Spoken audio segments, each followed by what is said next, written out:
انا بقول كفاية حلويات وكيكات ونشوف المافن المالح ده عامل ازاي. خطير، ريحته تجنن، وبحشوة البيتزا الكل هيحب.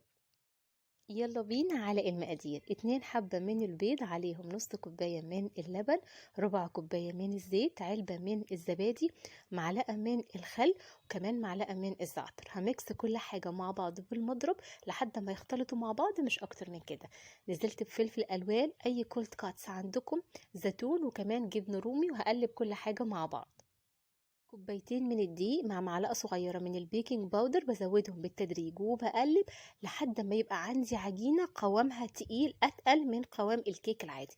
هو ده بالظبط القوام اللي احنا عايزينه في المافنز بتاعتنا. هنجيب الصينية بتاعت الكب كيكس أو ممكن أي قالب فرن انتوا تحبوه. هنوزع الخليط بالشكل ده، وعلى الوش هنزينها بقى بشوية من حبة البركة أو ممكن زيتون أو فلفل ألوان زي ما تحبوا.